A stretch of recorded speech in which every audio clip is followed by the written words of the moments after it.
Terima kasih Pak Wisnu. Assalamualaikum warahmatullahi wabarakatuh. Selamat sore rekan-rekan semuanya. Ini sudah agak sore ya. Jadi saya akan sedikit sharing aja terkait dengan pengalaman kami dalam mengelola Korpu. Mungkin nanti kita perbanyak di diskusi aja. Gimana? Setuju? Teman-teman sekalian, kami di PLN Korpu mempunyai visi atau misi memang untuk mendukung strategi Persero, strategi perusahaan tentunya. Dan itu tadi sudah disampaikan oleh Pak Bambang, bahwa salah satu kunci penting dari keberhasilan Korpu adalah dia harus align dengan strategi perusahaan. Karena kalau tidak align, tentunya kita tidak akan mendapatkan support yang besar dari perusahaan. Ini logika simpel sebenarnya. Kalau ya teman-teman pada saat dulu pacaran kali ya, terus pengen dapat support dari calon mertua. Nah, kira-kira yang harus kita approach seperti apa gitu? Kan kita akan mencari sebanyak mungkin persamaan-persamaan dengan calon bapak mertua misalnya. Misalnya bapak mertua senangnya main volley, ya kita cerita-cerita volley lah kira-kira gitu ya. Nanti kalau misalnya bapaknya senang main golf, ya walaupun kita nggak tahu, cari-cari tahu lah, browsing-browsing, terus Pak, Tiger Woods itu keren ya Pak. Nah, kira-kira gitu kan ya. Jadi semakin banyak persamaan-persamaan antara kita dengan calon mertua tadi, maka kemungkinan kita akan ditolak lebih kecil. Gitu. Kemungkinan kita disupport akan lebih besar. Nah, itu sebenarnya story-nya teman-teman sekalian. Bagaimana kita coba merayu tadi manajemen supaya kita diberikan support yang full. Boleh next. Nah, dalam hal ini sebagai background, PLN itu saat ini memiliki tantangan yang sangat besar yang sudah ditetapkan oleh pemerintah, yang saat ini kami belum memiliki fully control terhadap tantangan tersebut. Tantangan tersebut adalah, boleh next saja langsung, setelah satu. Nah, satu slide lagi, yaitu terkait dengan transisi energi. PLN telah diberi beban ataupun tanggung jawab untuk pada tahun 2060 kita harus mencapai net zero emissions, rekan-rekan sekalian. Artinya apa? Artinya bahwa semua energi atau listrik yang dihasilkan itu harus menggunakan energi baru atau terbarukan. Artinya tidak boleh lagi kita menggunakan energi yang berbasis kepada fosil, yaitu minyak dan juga batu bara. Nah, sepertinya gampang. Tapi kalau kita teliti lagi lebih detail, kalau kami pelajari lagi lebih lanjut, setelah di breakdown untuk technical, operasional, dan juga human resource, pada saat kita melihat dari sisi human resource-nya, mulai timbul isu-isu. Nah, apa isunya? Isunya adalah bahwa kami tidak memiliki cukup orang yang memiliki kemampuan yang mendukung strategi tersebut. Kami tidak mempunyai cukup orang yang mengerti tentang geothermal. Kami tidak mempunyai cukup orang yang mengerti tentang wind, angin. Bagaimana membuat pembangkit berdasarkan tenaga ombak dan seterusnya. Bukannya tidak ada, tapi jumlahnya tidak untuk skala operasional. Dan ini sangat mengkhawatirkan buat kami yang memiliki tugas besar sekitar beberapa 20-30 tahun lagi untuk menghabiskan semua pembangkit yang berbasis fosil. Sedangkan kita tahu untuk bisa mengembangkan capability, skill seseorang itu butuh waktu. Nah, disinilah mulai timbul kecemasan-kecemasan itu. Dan disinilah peran Korpu itu bermain. Boleh slide sebelumnya? Yang ini ya.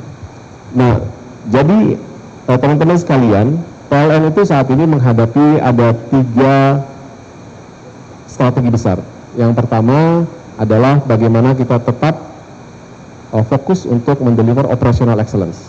Kita nggak pengen ada ada shutdown ataupun trip ataupun blackout lagi di seluruh titik di Indonesia. Yang kedua, kita juga seperti yang saya sampaikan tadi mempunyai beban untuk mengawal energy transition dalam beberapa puluh tahun ke depan. Yang ketiga adalah terkait dengan value creation. Bagaimana PLN ini bisa mengenerate revenue stream tidak hanya dari bisnis ketenaga listrikan, tidak hanya revenue dari menjual KWH, tetapi dari bisnis-bisnis lain yang terkait, semisal internet, Icon Plus dan seterusnya dan seterusnya. Dari 3 strategi besar ini, hanya strategi nomor 1 yang kami cukup pede untuk mengeksekusinya. Strategi nomor 2 dan strategi nomor 3 ini kita sama sekali bukannya sama sekali tidak punya kemampuan, tetapi kemampuan kita untuk itu sangat minim sekali. Tidak seperti layaknya perusahaan yang punya capability besar ataupun kemampuan di tempat itu. Dan dari kecemasan itulah maka manajemen memberikan perhatian penuh kepada Korpu, memberikan wewenang, memberikan resource yang besar kepada Korpu untuk dapat mengembangkan capability tim, mengembangkan capability seluruh karyawan untuk dapat mengeksekusi 3 strategi ini dengan baik. Nah, bagaimana kita mengimplementasikannya? Boleh next lagi. Pak. Sebelum kita masuk ke how to-nya, mungkin sedikit saya berikan gambaran lagi tambahan mengenai tantangan dalam pelaksanaannya adalah yang pertama sudah tentu seperti halnya rekan-rekan yang lainnya tadi adalah dari sisi sizing. PLN perusahaan yang cukup besar dengan 50.000 sampai 60.000 karyawan kalau digabung dengan anak perusahaan. 60.000 yang scattered ada di seluruh penjuru Indonesia, bahkan di kecamatan, di desa, di pulau-pulau yang jarang ada penghuninya. Jadi bisa dibayangkan rekan-rekan secara scalability-nya itu sangat scattered. Jadi kalau kita mau bikin training yang sifatnya classroom, isinya 20-30 orang, tapi untuk seluruh pegawai, ini problem. Berapa ribu tahun kami menyelesaikan training itu. Pun kita menggunakan internet, tidak semua pulau juga punya akses internet yang baik. Jadi ini adalah sebuah problem yang klasik, tapi memang harus kita jalani, teman-teman sekalian. Dan yang membuat ini lebih harus kami perhatikan lagi adalah listrik itu baik di kota besar maupun di ujung pulau terluar di Indonesia ini, tetap kalau kena listrik itu nyetrum ya sakit. Kalau kebanyakan ya bisa game over gitu ya. Jadi nggak ada kalau di Papua misalnya kalau kena listrik itu aman-aman aja, nggak gitu kan. Jadi standar pelaksanaannya harus tetap sama seluruh Indonesia. Kita nggak bisa bilang bahwa ya udah deh kalau di Papua kita standarnya turunin dikit gitu. Nggak bisa, karena resikonya tetap sama. Nah, jadi itu adalah challenge yang kami hadapi. 3 topik yang tadi saya sudah jelaskan, quick execution ini juga menjadi salah satu isu. Dan yang terakhir adalah limited resources. Limited resources ini bukannya kami nggak punya budget, nggak punya dana, tetapi karena kendala-kendala yang besar tadi, itu membuat resource yang dibutuhkan lebih besar lagi sebenarnya. Belum juga termasuk bahwa ada beberapa capability yang kita tidak punya kemampuan untuk mendevelopnya di sana. Berikutnya, boleh Pak. Dan yang satu lagi menjadi isu yang menarik adalah bahwa saat ini hampir 80% karyawan PLN itu sudah generasi milenial, Z dan seterusnya. Yang mana cara kerjanya, cara belajarnya sudah totally different dengan kami-kami yang generasi kolonial. Tentunya ya. Next, boleh. Sehingga untuk jawab tantangan-tantangan tersebut, maka ada beberapa action plan yang sudah disusun dan terus diperbarui untuk bisa align dengan strategi korporat tadi. Yang pertama, visi dan misinya harus align. Jadi nggak boleh visi perusahaan ke kiri, kita ke kanan gitu. Itu sudah pasti nanti error. Jadi visi kita menjadi perusahaan listrik terkemuka, itu visi PLN. Visi Pusdiklat menjadi pusat pengembangan kompetensi energi tenaga listrikan yang bertaraf internasional. Jadi nggak boleh melenceng dari situ. Dan turunannya. Itu yang pertama. Yang kedua adalah kami menetapkan standar tinggi dalam pengembangan diri kami di corporate university. Dalam roadmap 5 tahun yang sudah kami buat, yang tahun pertama, di 2 tahun pertama ini, kami memang bercita-cita untuk bisa menjadi reference, bisa menjadi rujukan untuk pengelolaan Korpu di Indonesia, teman-teman. Dan untuk itu kami bekerja keras untuk mengembangkan diri kami, melihat ke best practice yang ada di seluruh dunia, agar kami bisa sampai ke tahap itu. Di tahun ketiga, itu kami berharap kami bisa menjadi salah satu rujukan di regional di Asia Tenggara. Jadi pengelolaan ketenaga listrikan di Asia Tenggara, kalau nanti mau belajar tentang pengembangan capability-nya, referensinya harusnya salah satu yang top of mind-nya adalah di PLN. Jadi apakah itu di Vietnam, di Singapura, di Thailand, itu salah satu rujukannya harus dari PLN. Dan ambisi kami di tahun keempat dan kelima nanti adalah bahwa kami diakui sebagai salah satu pengelola Korpu yang bisa disejajarkan dengan para pemain atau perusahaan-perusahaan global yang ada di dunia, semacam Apple, semacam Google, dan lain-lainnya. Ini cita-cita besar kami untuk mendorong kami agar bisa terus mengembangkan diri.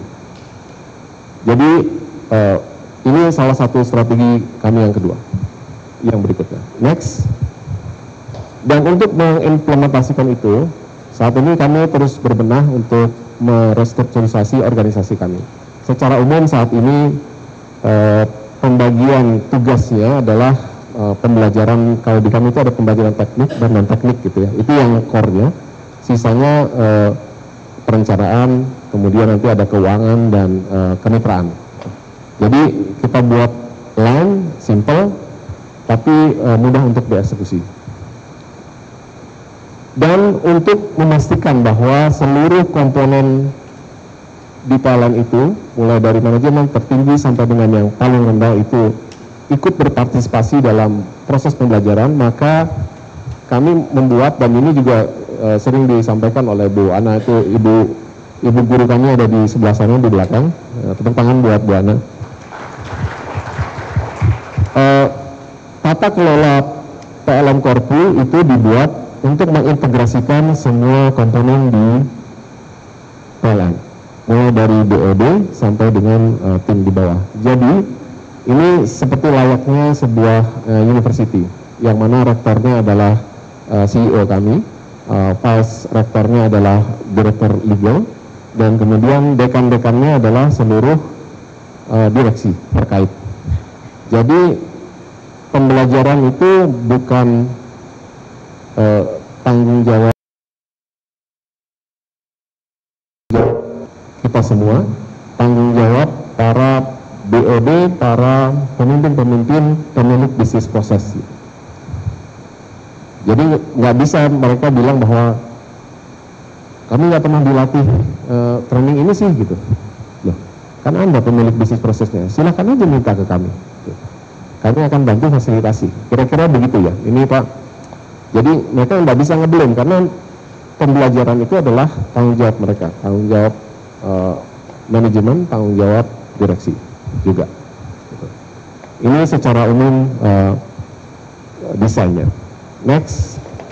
Dan untuk menjawab tantangan geografik tadi, kami memang telah mendeploy ada 10 unit pembelajaran di seluruh Indonesia, mulai dari Medan sampai dengan Makassar, yang mana untuk men-serve 70.000 karyawan tadi, dan juga dalam setiap tahunnya kami mendeliver sekitar 6.900, sekitar 7.000 sesi pembelajaran. Jadi bayangkan kalau ini satu sesi pembelajaran teman-teman, bisa ada yang 2 hari, ada yang seminggu.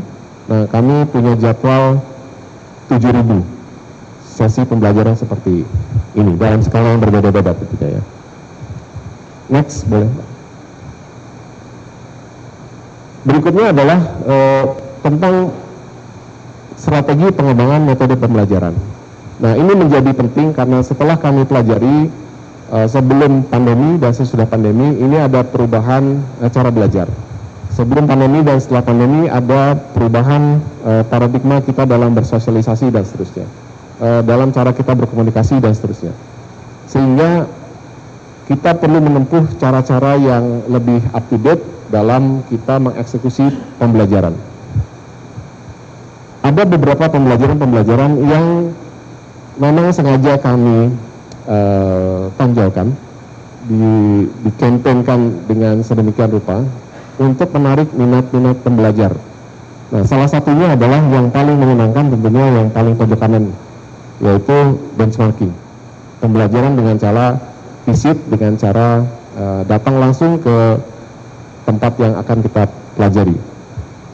Pembelajaran ini sangat menarik karena memang ada banyak unsur-unsur fun-nya di situ. Ada unsur jalan-jalannya, ada unsur ketemu orang banyak, ada unsur ya shopping-shoppingnya sedikit lah gitu ya, dan lain-lainnya. Sehingga ini menarik minat mereka untuk bisa ikut yang lainnya. Kenapa bisa begitu? Karena kita mendesain juga bahwa benchmarking ini ataupun pembelajaran dengan metode ini itu adalah sebagai reward apabila mereka telah menyelesaikan series of pembelajaran sebelumnya. Seperti tadi disampaikan oleh Pak Bambang juga ya. Jadi memang harus ada gimmick-gimmick seperti itu untuk menarik mereka untuk belajar. Itu salah satu contoh rekan-rekan. Yang berikutnya adalah misalnya training-training ataupun sesi-sesi pembelajaran yang sifatnya offline. Dulu kita fully offline, kemudian ada fully online selama 2 tahun. Nah, setelah itu muncul yang era hybrid. Nah, untuk era hybrid ini, teman-teman, kita di Balon sedang mencoba untuk menemukan sebuah formula yang terbaik lah. Jadi, problemnya seperti saya sampaikan tadi, kami punya manajer UP, ULP, manajer-manajer di lapangan, itu ada sekitar 1.000 sampai 1.200-an orang. Yang nggak mungkin kalau kita lakukan pembelajaran seperti ini, ya. Seperti ini, kapan selesainya gitu kan ya. Jadi harus ada hybrid method ya. Maka kita membuat sebuah series ya. Ini ada nextnya boleh Mbak? Ada series pembelajaran untuk manajer UPWP ini, yang mana untuk setiap seriesnya itu akan berpindah-pindah kota. Dan mulai dari Sabang sampai Merauke lah kira-kira gitu. Dan kota-kotanya kita pilih kota-kota yang cukup eksotis. Dan yang kita undang untuk hadir di tempat itu adalah tentunya yang terdekat ya, unit-unit terdekat, yang jauh mengikuti secara online, maaf. Nah, itu yang sedang kami upayakan dan ternyata itu salah satu metode yang cukup berhasil. Kenapa? Karena ada blended experience antara datang ke satu tempat dan juga antara kita bisa tetap mensupport teman-teman yang ada di remote area. Jadi dari desain pengembangan metode delivery ini teman-teman, ada beberapa komponen mungkin yang kita bisa mainkan dari hasil experience kami ya. Yang pertama adalah kalau misalnya kita mengadakan training adalah salah satunya pertama apa teman-teman? Lokasi misalnya. Lokasi ini kan kita bisa adjust ya. Kita melakukan training di Bandung nih, beda kan? Sama dengan kita kalau ngadain trainingnya di Jakarta. Nah, apalagi kalau kita adakan trainingnya di Bali atau di Labuan Bajo. Kira-kira kalau di voting aja, pilihnya yang mana? Mungkin ke Labuan Bajo semua, ya kan? Kenapa? Karena memang itu adalah salah satu daya tariknya untuk menghadiri training. Maka lokasi itu juga menjadi salah satu pilihan yang penting. Yang kedua misalnya adalah dari sisi facility ataupun service yang diberikan, teman-teman sekalian. Kadang-kadang orang datang ke satu tempat, ke unit training itu adalah mereka nggak nyari trainingnya sebenarnya, tapi kangen sama suasananya. Maka salah satunya adalah, ini ada Pak Imam di sini, dulu pernah di Jakarta. Beliau beli coffee maker yang terbaik, ditaruh di unit trainingnya. Jadi orang yang datang itu kadang-kadang nggak pengen belajar, tapi pengen ngerasain kopinya. Kemarin kita lagi discuss kopi apa nih sebaiknya kita taruh. Rencananya mau apa? Tanah merah ya? Tanah merah gitu. Nggak apa-apa, yang penting orang datang dulu ya kan. Masalah dia datang karena pengen kopi, ya monggo silakan. Nggak cukup itu, Pak Imam juga sudah mengusahakan nih dengan memberikan kursi pijat. Dikasih Pak kursi pijat di unit ininya, di UPADL Jakarta itu. Supaya apa? Ya supaya teman-teman itu, gue pengen deh ke sana, pengen ini dia, gitu. Pengen pijat sebentar gitu kan. Nggak apa-apa, silakan. Yang penting sudah hadir gitu ya. Nah itu satu. Yang kedua ya, tadi dari sisi lokasi. Yang kedua dari sisi facility gitu ya. Yang ketiga tentunya misalnya dari pemilihan tutor atau fasilitator. Dari hasil riset kami, ya kalau kami ngundang Pak Jonan, itu udah pasti yang hadir ribuan, udah pasti. Yang offline itu penuh ini, kemudian yang online itu juga ribuan, sampai penuh ini Zoom-nya. Mentok di 1000, kita masukin ke YouTube, itu pun masih ribuan juga di sana. Jadi artinya pemilihan pembicara itu juga penting. Gitu. Nah ini jadi banyak komponen-komponen yang kita bisa mainkan, teman-teman. Saya lagi diskusi dengan teman-teman di unit-unit lain juga sama. Jadi misalnya experience-nya apa yang kita mau berikan ke mereka. Kalau mereka datang kita panggil ke Tuntungan, ke Medan misalnya. Oh kalau gitu, atau ke Padang lah misalnya ya. Oh misalnya experience-nya gini, boleh nggak kalau misalnya mereka training 3-4 hari nih. Tapi nanti di hari terakhir kita bikin trip ke Bukit Tinggi gitu. One day trip, nanti kita fasilitasi. Nanti mereka bayar sendiri tetap gitu ya, tapi kita fasilitasi, kita permudah. Jadi mereka kan setiap datang udah punya, ntar ya. Gua kuat-kuatin belajar 3 hari, abis itu besok gua foto-foto nih di Bukit Tinggi. Gitu kan.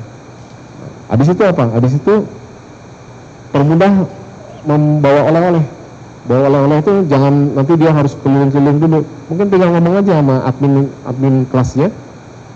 Ada pilihan di situ checklist. Ini mau bawa ulang oleh-oleh apa? 1, 2, 3. Tinggal dia tik. Nanti kasih uangnya sama tim adminnya. Nanti dia tinggal bawa pulang. Jadi ada experience yang yang dia dapatkan dalam training itu. Saya pernah dapat satu experience yang luar biasa, teman-teman, waktu saya masih di Accenture tadi disebutkan. Waktu training di St. Charles di Chicago. Begitu datang, turun dari pesawat, experience yang diberikan Accenture adalah kita dijemput dari bandara sampai ke tempat lokasi trainingnya, itu sekitar 1 jam perjalanan, menggunakan mobil limo panjang. Jadi saya berasa artis nih. Limo panjang, limo yang suka di film-film itu saya sendiri, 1 mobil. Coba kalau pulang ceritanya apa? Pasti luar biasa gitu ya. Mau lagi nggak? Mau pasti diajak training. Jadi hal-hal itu yang mungkin kita harus coba gali lagi lebih dalam. Tidak harus seperti yang saya contohkan tadi, tapi kita harus menemukan uniqueness di setiap event training kita itu. The wow factornya apa nih? Apakah pembicaranya, apakah kopinya tadi, apakah tempatnya, atau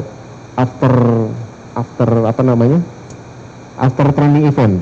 Nah jadi kalau ini sekali lagi nih, Pak Imam ini memang luar biasa kreatif. Jadi kalau kita dipanggil acara di Jakarta, itu kita usahakan datang. Kenapa? Kalau setelah training habis itu nginep, makan malamnya pasti luar biasa. Makan malamnya pasti steak diberinya. Ya ini contoh ya, nggak harus steak gitu ya, tapi maksudnya makanan yang apa ya, menarik gitu lah, entah apalah gitu kan. Nah itu teman-teman, sedikit sharing tentang apa ya, bagaimana kita mencoba mengimprove dari metodologi learning kita. Ini masih ada berapa menit Pak? Silahkan Pak, masih banyak waktunya Pak. Siap. Nah ini contoh hybrid learning series kita. Nextnya apa tadi Pak? Next. Nah selain yang tadi, selain yang training yang informal, kita juga sedang nge-push teman-teman di PLN itu untuk menempuh pendidikan formal.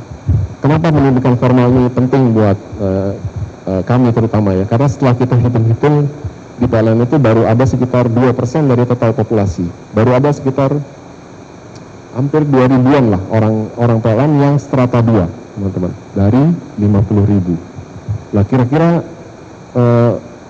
akan memberi dampak atau tidak nih kalau jumlahnya segitu. Setelah kami diskusi hitung-hitung, jumlah yang cukup signifikan yang bisa memberikan dampak buat perusahaan adalah sekitar 15%. Artinya sekitar 8.000-an dari karyawan. Dan untuk itu kita sedang membuat program teman-teman untuk bisa menyekolahkan teman-teman kita ini, karyawan PLN, di strata 2 dan strata 3 sehingga mencapai 15% dalam 5 tahun ke depan. Jadi terima kasih buat teman-teman dari Kemenkeu atau DP yang sudah mensupport kami juga untuk mengirimkan teman-teman kami sekolah. Dan dengan bantuan perguruan tinggi terbaik di Indonesia, kita juga sudah membuat program untuk menyekolahkan dalam 1 tahun. Target kami, ada yang tahu? Dalam 1 tahun kami menargetkan untuk bisa menyekolahkan sekitar 1.000 orang, S2 maupun S3, insya Allah. Dulu kita pikir nggak mungkin, tapi ternyata setelah kita jalani, insya Allah mungkin. Dan alhamdulillah tahun ini, di tahun 2023 ini, di batch awal ini, insya Allah sudah tercapai. Itu salah satu program yang sedang kita jalankan untuk teman-teman kita di PLN. Next, boleh? Untuk capability yang kami tidak punya clue banget untuk bagaimana mengembangkannya. Ambil contoh adalah geothermal, teman-teman. Geothermal itu di seluruh dunia ini jagonya adanya di New Zealand. Jadi kami mengirim tim kami untuk belajar ke sana. Kita diskusi dengan pemerintah New Zealand, kita diskusi dengan perusahaan-perusahaan yang ada di sana untuk dapat membuat program pengembangan. Yang kita diskusikan, kita buat bersama, bikin kurikulumnya, bikin roadmap belajarnya, bikin levelingnya, kemudian modul-modul pembelajaran dan lain-lainnya. Sehingga akhirnya kami memiliki rancangan ataupun rencana untuk pembelajaran. Nah sekarang kami sedang dalam tahap mengeksekusinya satu persatu. Yang tadinya kami no clue sama sekali ya gitu. Gimana nih belajar geothermal? Orang ahlinya aja nggak ada gitu kan. Jadi kita ketemulah dengan dosen-dosen ITB, ITS, UI, UGM, dan seterusnya gitu, untuk bisa mendevelop itu. Dan untuk semua subjek yang lain juga, yang wind, yang ombak, yang biomass dan seterusnya, termasuk yang nuklir juga. Ini sedang kami siapkan semua. Jadi 2 tahun yang lalu kayaknya ke depan itu ngelihat ke depan kalau kami ini agak gelap gitu ya. Gimana ini? Kita dikasih beban besar, tapi kita belum punya clue untuk mengeksekusinya. Alhamdulillah setelah 1 tahun berjalan sudah mulai agak titik terang lah gitu ya. Oke, kayaknya bisa nih, kayaknya bisa. Dan teman-teman alhamdulillah sudah semakin bersemangat untuk mengeksekusinya. Next. Dan tentunya ini teman-teman harusnya sudah mahfuz semua bahwa penggunaan teknologi ini sangat membantu sekali, dan semua platform-platform kita sedang upayakan untuk diintegrasikan sehingga belajar menjadi semakin mudah, bisa kapan saja dan di mana saja. Satu hal yang sedang kami cermati sebenarnya tadi sudah disinggung juga oleh Pak Bambang adalah penggunaan AI, ChatGPT terutama. Ini kami sedang pikirkan dampak terhadap evaluasi pembelajaran misalnya. Saat ini kan kalau kita mengevaluasi pembelajaran, biasanya kita ada salah satunya ujian tertulis gitu kan ya teman-teman ya. Tapi bayangkan Jangankan yang pembelajaran, yang S1, S2, S3 pun sekarang kalau ada tugas, apa yang dilakukan? Ayo Mas, yang lagi S3, ayo pakai ChatGPT kan? Salah satunya gitu kan. Soalnya banyak AI yang lain kan, jadi nggak cuma ChatGPT maksudnya gitu ya. Jadi artinya teman-teman, kita harus juga mulai mengevaluasi bagaimana cara kita mengevaluasi teman-teman kita ini setelah selesai mengikuti pembelajaran. Kalau kita kasih soal esai ataupun setipe dengan itu, apakah kita yakin gitu mereka ini ngerti gitu? Nah ini kan problem juga yang harus kita ini kan. Boleh next. Nah alhamdulillah dengan segala tantangan tadi, dengan semangat juang juga, alhamdulillah tadi udah disampaikan juga, kami di tahun ini mendapatkan beberapa penghargaan yang cukup membanggakan bagi kami, karena ini bukan untuk gaya-gayaan, tapi ini adalah sebuah reward yang menyemangati teman-teman kami di PLN Korpu untuk bisa bergerak maju lebih jauh lagi gitu. Karena seperti yang tadi ya, kalau teman-teman belajar itu kan dikasih gimmick atau dijanjikan, nanti kamu kalau selesai lulus belajar ini dengan nilai terbaik, dapat reward belajar di Harvard. Ayo, semangat ya belajar, semangat kan pasti, gitu. Jadi dengan itu juga sama gitu. Dengan adanya ini kami harapkan teman-teman itu bisa lebih semangat lagi untuk bisa membangun Korpu yang lebih baik lagi. Nah itu mungkin sebagai opening kelamaan ya, sebagai bahan diskusi ya. Mungkin ada beberapa waktu untuk kita diskusi. Saya kembalikan ke Pak Wisnu. Siap, terima kasih Pak Rio. Bapak Ibu, ada 3 pertanyaan untuk sesi terakhir. Silakan. Pertama, kedua, dan ketiga. Monggo dari Bu Ani dulu.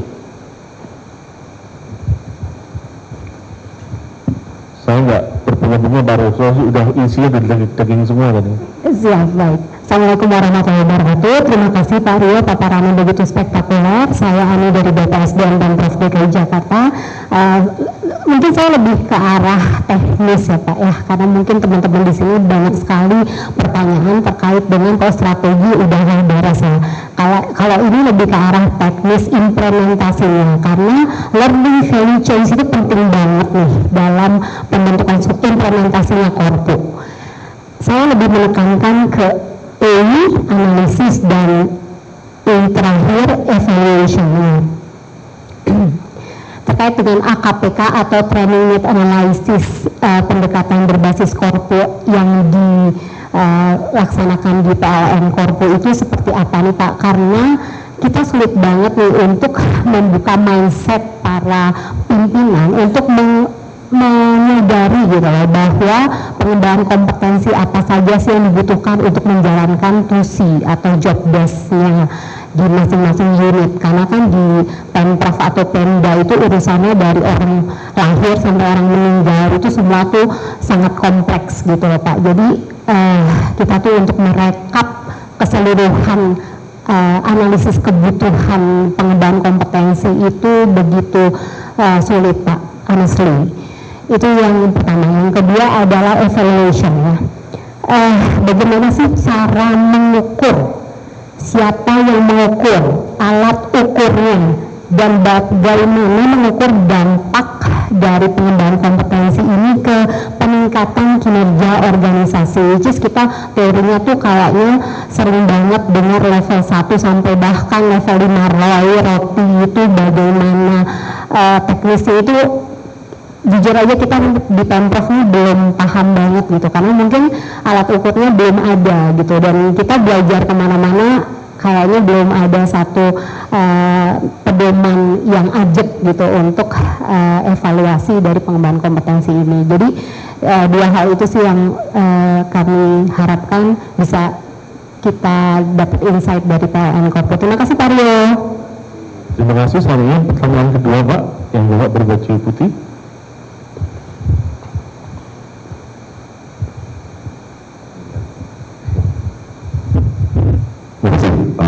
Kenalin saya Pak Muhammad Basuki, dari Pekanbaru Mas. Saya di sektor plantasi perkebunan kelapa sawit swasta, yang masih mau belajar korpo ini. Menarik dari paparan, termasuk saya juga membaca tentang PL ini, spektakuler juga, dan patut saya harus cari banyak jawaban gitu ya. Yang pertama tadi, kenapa harus korpo ya? Apakah ketika dulu PLN itu belum berubah ke korpo, entah learning center, entah akademi, itu nggak bisa jawab gitu. Apa yang menjadi penting atau apa yang menjadi spesial di korpo ini sehingga dia menjadi mesin yang merubah dari tradisi lama sebuah learning gitu. Nah, ini yang mungkin yang pertama. Maka saya coba mencari, termasuk saya juga mencari jawaban nanti ke manajemen Mas Rio. Kami meyakinkan ke CEO dan juga teman-teman Vice President gitu ya. Kenapa harus berubah gitu? Ketika fungsinya sebenarnya mungkin sama-sama, outputnya akhirnya ke human capital gitu. Nah itu. Kemudian yang kedua, di dalam proses transformasi, bagaimana teman-teman di korpo lama atau mungkin nggak tahu di PLN apa namanya, entah learning center atau akademi, merayu manajemen. Apa modalnya gitu? Modal dari sisi mindset maupun modal dari sisi apa sih yang mungkin ditawarkan oleh teman-teman, mungkin nggak tahu Mas Rio sebelum Mas Rio atau siapa, sehingga akhirnya manajemen oke, korpo mainkan, go ahead gitu. Apa yang akhirnya manajemen itu nggak terlalu banyak bertanya lagi sehingga dia oke, ini peluang kita mungkin, ini mungkin solusi kita gitu. Nah, proses transformasi itu entah di 1 bulan pertama, 2 bulan pertama, atau mungkin di tahun pertama gitu. Karena ini juga akan menjadi pertanyaan saya yang ketiga. Di struktur Mas Rio tadi, seorang CEO dia akan menjadi prinsipal atau rektor. Kemudian beberapa direksi juga akan menjadi dekan. Bagaimana mentransformasi para dekan itu yang dia sibuk sekali ngurusi bidangnya masing-masing, dia juga punya KPI dari sisi kinerja di jabatan dia, tapi di satu sisi saya juga bertanggung jawab di dalam learning development-nya, learning organisasinya gitu. Apa yang Mas Rio lakukan atau teman-teman learning lakukan sehingga learning konselnya jalan, meetingnya jalan, atau meeting budget learningnya juga jalan gitu ya. Itu yang menjadi saya ingin tahu, wah kok menarik sekali, apalagi tadi memakai bahasa akhirnya manajemen mendukung penuh gitu. Nah, apa mindset yang harus berubah juga bagi kami? Kalau saya mau bikin sebuah korpo, saya punya akademi di Pekanbaru, saya pegang kurang lebih 200.000 hektar, pegang Rio, Kalimantan Barat dan Kalimantan Timur. Tapi ketika saya harus mengajak teman-teman saya di learning station, di Kaltim, di Kalbar gitu ya, apa di internal kami yang harus berubah untuk menuju korpunya? Ada istilah namanya korpo, tapi perilakunya akademi atau learning center gitu ya.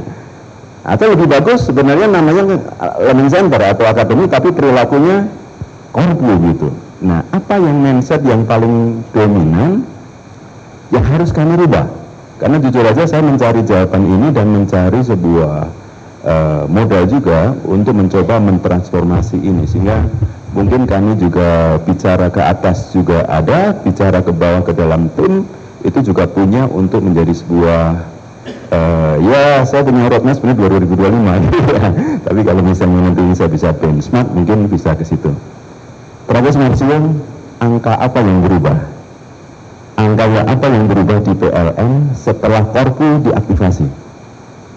Kalau tadi oke lah mungkin penghargaan dari si mungkin manajemen korponya, tapi angka apa yang berubah dari kinerjanya PLN setelah aktivasi korpo?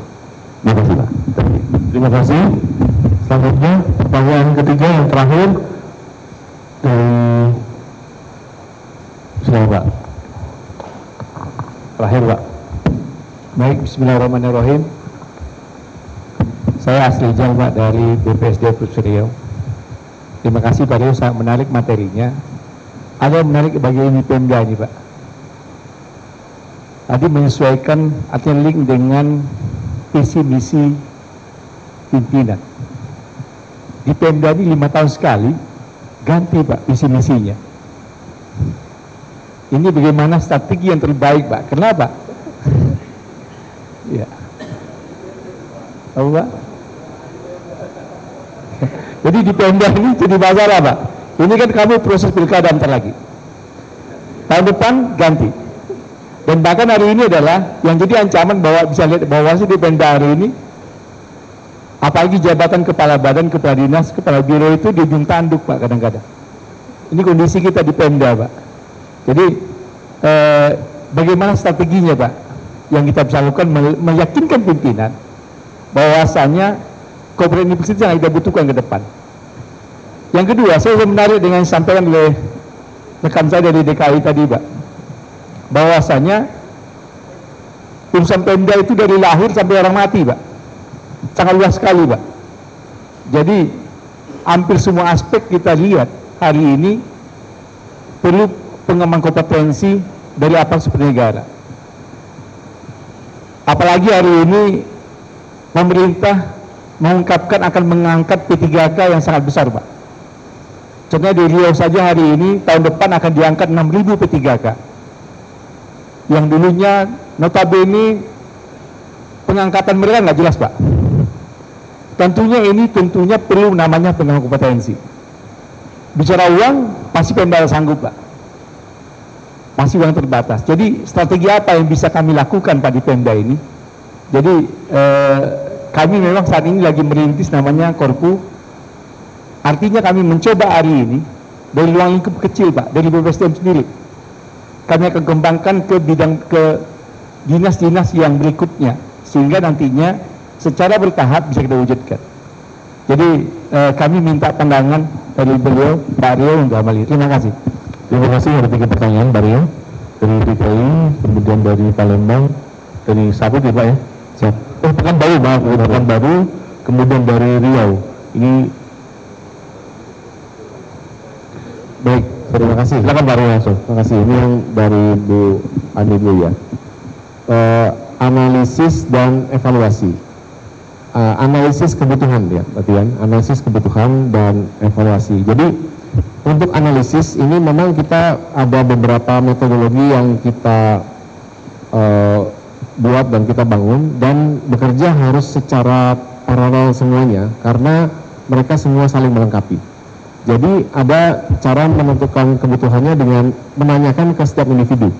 Setiap individu kita tanya ini ya lewat email dan ada sistemnya tentunya ya. Mas mau belajar apa? Tahun ini Anda mau belajar apa? Terus kita kasih pilihan kan? Mau belajar ini. Oke, silakan. Itu kita record satu. Kemudian ada lagi metode yang kita tanyakan pemilik bisnis prosesnya, yaitu Bapak Dimnya tadi. Pak Dir, tahun ini Anda punya strategi apa dan kebutuhan pembelajaran apa yang harus kami persiapkan? Mau cerita tuh nanti beliau. Saya bukan ada target begini. Saya minta tolong disupport di bagian ini, bagian ini. Jadi kita bisa mengcapture di situ. Sekalian kita tanya, Pak, Bapak ada referensi mau training di mana? Silakan Pak, bisa begini. Oh ada di Jerman, di Inggris, di pasti gitu kan. Kalau kita tanya bebas ya begitu. Tapi ternyata di Blok M juga ada yang trainingnya, providernya. Ya udah, nanti ya, yang penting pas diskusi ini dulu lah ya. Mereka terbuka dulu. Nah jadi itu cara yang kedua adalah kita tanyakan di dalam academy meeting. Academy meeting itu by the way teman-teman, kalau kami mengundang direksinya dan seluruh proses bisnis yang ada di bawahnya. Proses bisnis kalau misalnya transmission gitu ya itu nanti semua dari semua unit kita tanyain betul apa. Dan kita adakan di tempat yang menarik juga gitu. Kadang-kadang ya di Bali, kadang-kadang di Lombok ya gitu ya. Jadi mereka datang, para direksi itu datang. Direksi datang, EVP-nya datang. Walaupun mereka sangat sibuk katanya, datang tuh kalau diundang di Bali, di Lombok, ya Pak. Biasanya begitu. Jadi itu salah satu tips and triknya. Dan waktu kita tanyakan, mereka dengan senang hati cerita, kami butuh ini. Oke, kita catat semuanya. Itu metodologi yang kedua. Metodologi yang ketiga adalah pembelajaran berbasis kinerja. Nah ini kita datang ke unit-unit kerja. Jadi kita datang ke unit, Bu, Ibu ada isu apa di tempat kerja Ibu? Ada masalah apa yang harus dipecahkan? Oh, saya punya masalah A, B, C. Oke. Ibu butuh support dari kami apa? Oh, kayaknya saya butuh belajar ini supaya ini selesai, belajar ini dan sebagainya. Jadi ada, paling tidak ada 3 metode itu yang kita lakukan secara terstruktur, secara simultan, sehingga kita bisa meng-capture semua. Setelah kita dapat semua itu, nah kita rangkum menjadi satu, kita buat satu program yang terschedule dalam 1 tahun itu, untuk semuanya. Jadi kita dapat dari sekelompok, nanti kita share buat semuanya. Dan itu lebih menggambarkan kebutuhan dari setiap individu, setiap orang, setiap unit. Instead of kami yang so tahu apa, bikin program-program ya, bikin katanya apa ini, ngapain belajar ini gitu kan. Kami nggak butuhnya ini gitu kan. Kira-kira begitu ya Pak. Itu dari sisi analisis. Dari sisi evaluasi, ini sebenarnya ilmunya cuma itu, si Pak Patrick itu aja kan. Ya kan? Ilmunya cuma itu. Level 1, 2, 3, 4. Level 1 itu ngukur apa namanya? Setelah setelah training gimana makannya, gimana fasilitatornya. Level 2 nanti apa namanya? Behavior changes atau apa.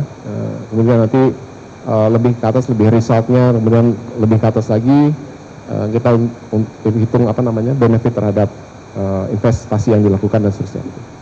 Nah, kalau yang 1, 2, 3 sebenarnya simpel. Itu tinggal kasih kuesioner, selesai.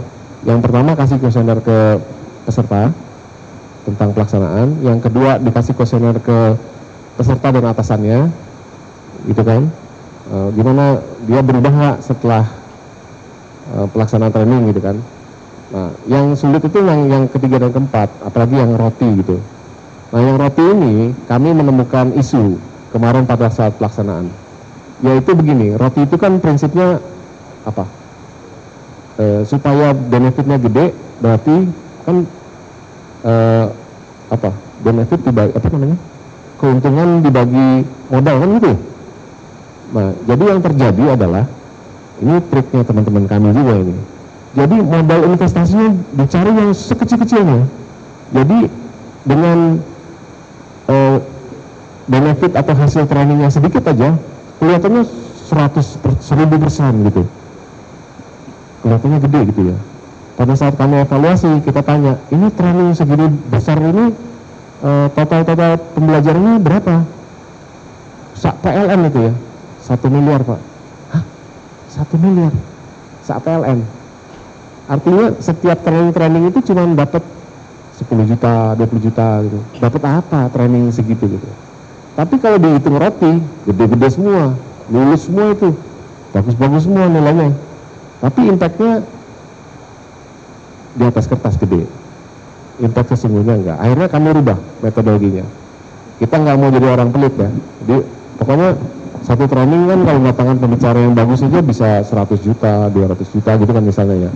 Nah kalau 10 juta dapatnya apa gitu. Nah, jadi akhirnya kita evaluasi, metodenya kita rubah, lebih fair. Jadi kita sebutnya sekarang return on ekspektasi ya, return on ekspektasi. Jadi ada metodenya untuk ukur supaya lebih fair gitu. Enggak, kami nggak jadi orang pelit. Impactnya lebih besar. Nah, mungkin gitu ya, Bu. Kemudian Pak Basuki tadi menanyakan tentang ini, the why ya. Kenapa kita harus Korpu? Gitu. Saya sebenarnya tidak terlalu fanatik dengan namanya ya. Mau Pusdiklat kayak mau Korpu, mau akademi, mau apa, mau section aja atau apa, nggak ada masalah sebenarnya. Yang masalah itu sebenarnya di mindsetnya yang harus dirubah gitu. Jadi ada banyak jargon-jargon pembelajaran itu yang sekarang mungkin kalau nanti lihat di beberapa buku-buku itu ya, yang memang benar dan harus kita rubah. Misalnya kayak the center of learner itu siapa sih gitu. Yang jargon yang paling penting dalam pembelajaran itu siapa? Instruktur pastikan ya, secara biasanya itu. Instrukturnya harus hebat gitu. Benar, Tapi kalau dalam konsep ini harusnya tuh yang jadi fokus siswanya, pembelajarnya itu. Dia nih yang harus jadi fokus. Jadi yang kita pikirin tuh dari mindsetnya pembelajaran nih. Dia datang dapat apa, dia pulang nanti dia bawa apa, selama di sini experience apa yang dia dapatkan gitu, dan seterusnya gitu. Jadi kalau kita cuma mikirin KPI 7.000 delivery training tadi setiap tahun, ya itu cuman ya dapat aja KPI, cuman dia pulang dapat apa, bapak tadi ngomong apa gitu. Ya itu ya terserah lah dapatnya apa ya. Nah itu jadi mindset itu yang harus dirubah, bahwa siapa sih yang penting di sini gitu. Kemudian belajar ini tanggung jawab siapa? Tanggung jawab siswanya, tanggung jawab saya sebagai Chief Learning Officer, atau tanggung jawab siapa? Nah itu harus disepakati. Nah dengan prinsip Korpu ini kita sepakat bahwa tanggung jawab pembelajaran itu tanggung jawab kita bersama. Pemegang tanggung jawab utama adalah direktur, direksi yang tertinggi. Jadi kalau ada yang capability nggak terbangun dan seterusnya, ya nggak usah marah-marah Pak, gitu kan. Bapak yang nggak mengarahkan kami gitu kan. Kira-kira kalau ada yang berani ngomong ya begitu. Cuman kan prakteknya nggak ada yang berani gitu. Jadi kira-kira seperti itu Pak. Jadi memang kita butuh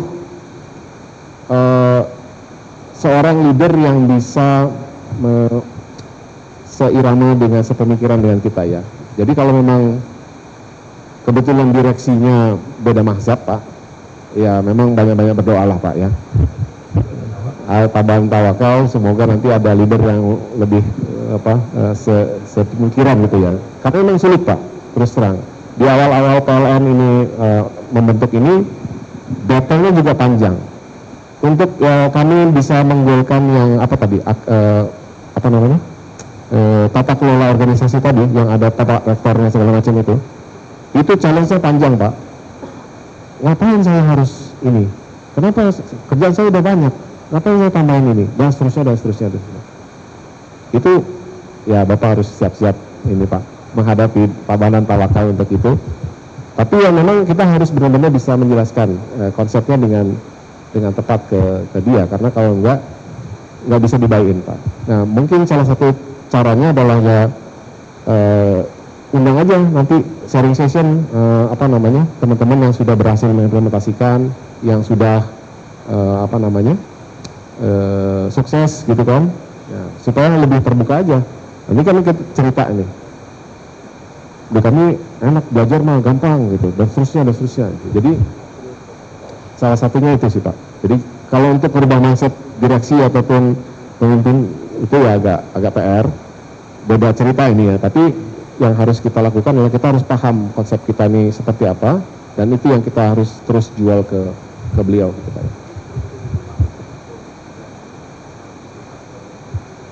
Iya Pak. Jadi kalau saya itu di WA langsung oleh direksi-direksi untuk training ya biasa-biasa aja gitu. Maksudnya, Pak Sri, tolong ini yang bantu untuk ini, oke, ya Pak, siap gitu. Jadi kita meng-create memang mereka yang butuh. Kita bisa agak jual mahal sebenarnya. Memang mereka yang butuh, mereka yang datang. Maksudnya karena saya punya target begini, minta tolong ya siap Pak, kami bantu, kami support. Nah itu jadi kita harus tunjukkan value kita ke mereka itu apa gitu, dan harus dibuktikan itu. Nah, sebagai contoh nih, salah satu model pembelajaran yang sedang kita kembangkan sekarang adalah mentoring. Mentoring itu artinya kita datangkan expert, kemudian ada project yang lagi hands on, ini langsung duduk bareng sama expertnya gitu. Langsung dievaluasi, langsung ini, oh gitu, oke, jalan. Terus panggil project yang baru sini, dan seterusnya gitu. Dan metode ini lebih menjawab tantangan-tantangan itu. Nah ini model pembelajaran baru, biayanya cukup mahal, tapi nggak apa-apa, hasilnya juga sepadan. Nah itu, kira-kira itu ya Pak.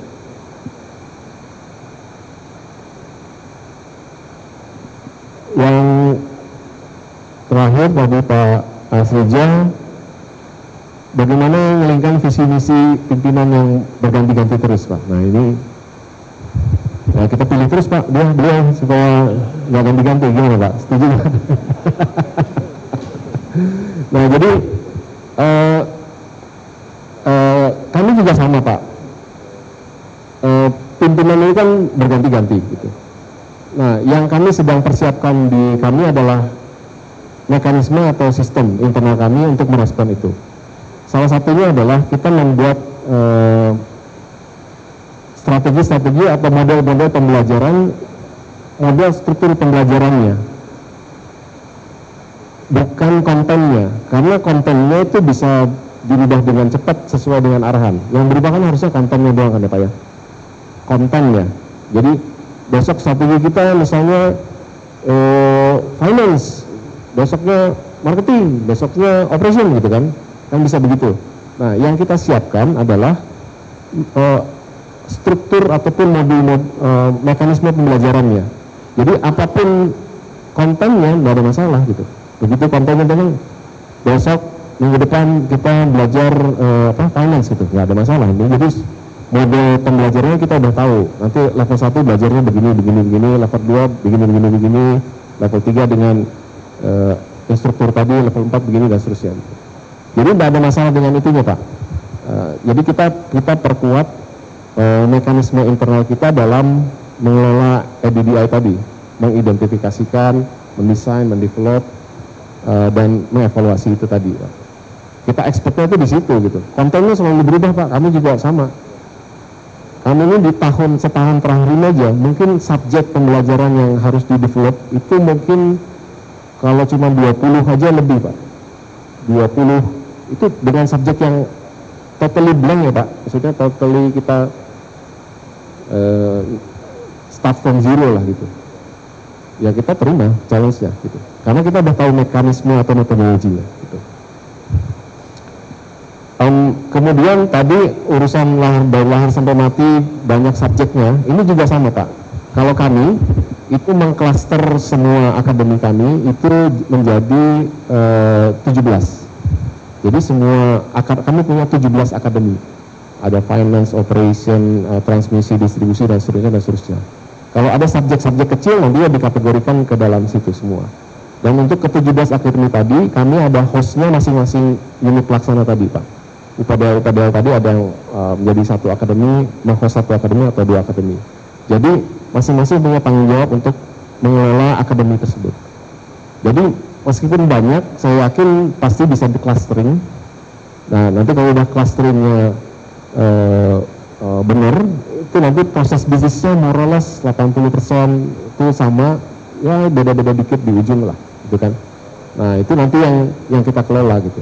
Jadi kalau ada hal yang baru itu enggak yang, wah apalagi nih, ini animal baru lagi, enggak. Biasanya tim dia baru itu, ada tugas baru itu ya ini tuh apa ya, ini tuh IT-nya 70%, 20%-nya sistem gitu kan, sistem operasi. Jadi 2 akademi ini yang handle, udah sana berangkat gitu. Kira-kira gitu Pak. Jadi hidup ini dibikin simpel aja lah Pak, nggak usah rumit-rumit banget lah. Pokoknya asal kita punya mekanisme yang strong, kita upayakan kita bisa menjawab semua tantangan itu. Mungkin gitu Pak. Siap, terima kasih Pak Rio. Kita di applause Pak Rio.